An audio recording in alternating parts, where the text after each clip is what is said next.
I first started going to the gym when I was 16, I knew absolutely nothing. I knew maybe 5 or 6 exercises for my whole body and would run around just rotating between them every single time. I would go from bench to lat pull downs to goblet squats and maybe throw in a cable push down here and there. I didn't know what exercises to do, how to do them, and even worse, I didn't know how to train hard at all. There was quite literally no objective, and I continued to do this for months when first starting. I quit for about 2 years after that point, and when I was 18 years old, about a year ago from today, I started to take the gym seriously again. And in the past year, I have gone from this physique to this physique. If you're just starting the gym, I don't want you falling into the same traps that I did. And if you're watching this video, I can assume you're either a beginner, have been in the gym for less than a year, or haven't started at all. So here's 3 easy tips I wish I knew when starting the gym that would have taken me from novice purgatory to the stage I am now much faster. Tip number 1, learn the basics through watching videos and implementing what you see. If you're a fresh beginner in the gym, or even if you think you know everything, watch someone else do it that has the results you want. You can really easily make the cope of, oh, these fitness influencers on steroids, or they have way better genetics than I do, when at the end of the day, even if they do have one of one genetics or take steroids, they still have put on a lot of muscle, and that's why you're watching them. And even if they didn't have those things, they'd still have a lot of muscle on their frame. So let's make it simple. Go turn on a Sam Sulek video. I will link one in the description and have a card right here. And as simple as it may sound, just look at the movements he does for specific muscle groups and drop the ego that you know what you're doing. Because if you were in the shoes that I was, you definitely don't. And give some of them a try to see if it gives you a good mind muscle connection or that specific exercise works for you. I'll have a chest day in the description if you want to see what that looks like for me. And that might give you some good insight on some movements you could be doing. When I was a beginner, I did not know half of these even existed, and I really wish I started implementing these and getting good at doing these specific types of lifts. There's no perfect movement or routine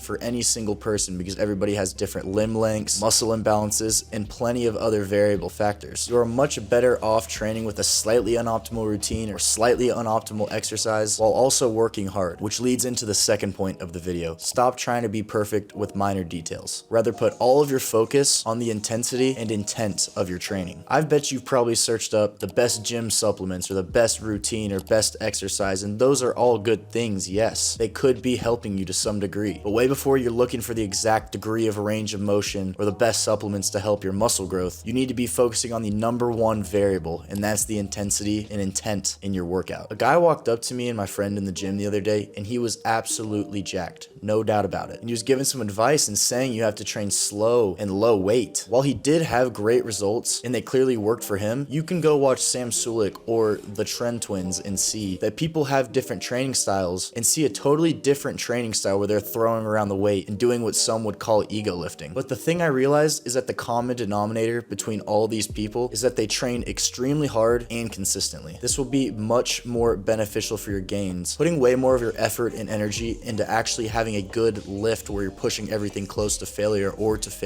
past failure, that will be much more beneficial for your gains than putting all your energy into the micro things like supplements and exact details of your lift. This is not me saying to have bad form when you lift. Stay safe, of course, but rather me saying there's multiple training styles, and despite what people want to tell you, you are going to make strides if you're pushing yourself. If I were to ask Sam Sulek or to ask the guy I met in the gym the other day that have 2 different training philosophies, if training intensity is a huge variable of your training, they would both 100% agree. So once again, go throw on a Sam Sulek video and you will see what training to failure looks like in its purest form. The third and last thing I wish I knew when starting the gym is that it's supposed to be fun, and that it will become fun with time. When I first started lifting seriously, I loved to bench press. I was addicted to seeing the weight go up session to session, week to week, and that's what ultimately kept bringing me back every single chest day with a lot of enthusiasm. That same guy I met in the gym the other day was talking about how bench press is a horrible exercise and you should never be doing it, but I completely disagree. Our goals were completely different. He's trying to step on the Mr. Olympia stage in 2024, while I'm trying to build some muscle, spend time with my friends, and see a little bit of strength gains here and there. Now, he may be 100% correct about bench press not being the most optimal way to build your chest. That's fine. But when first starting out, I absolutely loved it. It was a staple of my training, and it really gave me something to strive for, and ultimately led to consistency, which is a way bigger factor than having maybe slightly better muscle growth from another exercise. So if people are trying to tell you something is unoptimal, first off, they could be right, so don't think you know everything. I don't know the specific situation. But also, they could be totally wrong or have different goals. The point being, you should have a rhyme and reason for why you're doing specific things. For me, I enjoyed the bench press, and I looked forward to it every single single chest day. So that's exactly what I did, obviously in a safe manner. All I wanted was to hit 225 one day, and I ultimately did that 6 months in, all because I took the time to learn, trained really fucking hard, and had fun with it at the end of the day. This will be a lifelong journey you're embarking on if you're first starting, and I cannot wait to see some of y'all's progress in the future. So stick around and we can both grow together here, and I really thank you all for watching this video, and I hope I could have given a new perspective or insight into training. It's not as hard as a lot of people make it, and if you enjoyed anything, a subscribe or like would be greatly appreciated. Hope y'all boys have a great day, and God bless.